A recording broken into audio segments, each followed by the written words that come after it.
বেলারুশের রাজধানী মিনস্ক থেকে কিছুটা দূরে যুদ্ধের আবহ। আকাশে উঠছে সুখোই 34 বোমারু বিমান, পড়ছে গাইডেড বোমা, বিকট শব্দে কেঁপে উঠছে চারপাশ। ঘন ধোঁয়ায় অন্ধকার হয়ে গেছে পুরো আকাশ। চারিদিকে মর্টার ও কামানের গোলায় কান পাতা দায়।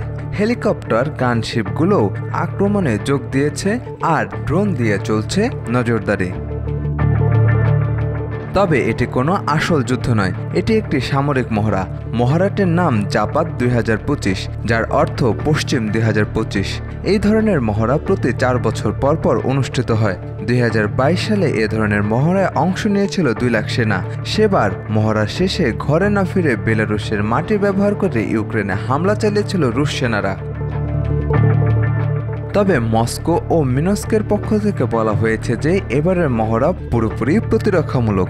যুক্তরাষ্ট্র, তুরস্ক ও হাঙ্গেরি সহ 23 দেশের সামরিক প্রতিনিধিদের এই মহড়া পর্যবেক্ষণের জন্য আমন্ত্রণ জানানো হয়েছে।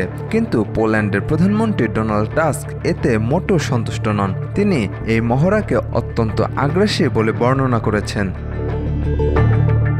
গত সপ্তাহে পোল্যান্ড অভিযোগ করে যে একটি রুশ ড্রোন তাদের আকাশসীমা লঙ্ঘন করেছে। ন্যাটো এর জবাবে যুদ্ধবিমান পাঠিয়ে কিছু ড্রোন ভূপাতিত করে। মহড়ার আগে পোল্যান্ড বেলারুশের সঙ্গে তাদের সীমান্ত বন্ধ করে দেয়। একই ধরনের ঘটনা ঘটেছে রোমানিয়ার আকাশসীমাতেও। ফলে ইউরোপীয় নেতারা আশঙ্কা করছেন যে এই ধরনের ড্রোন অনুপ্রবেশ কোনো দুর্ঘটনা নয়, বরং রাশিয়ার একটি কৌশল, যার মাধ্যমে রাশিয়া ইউরোপীয় নেতাদের ঐক্য ও ন্যাটো দৃঢ়তা পরীক্ষা করতে চাইছে।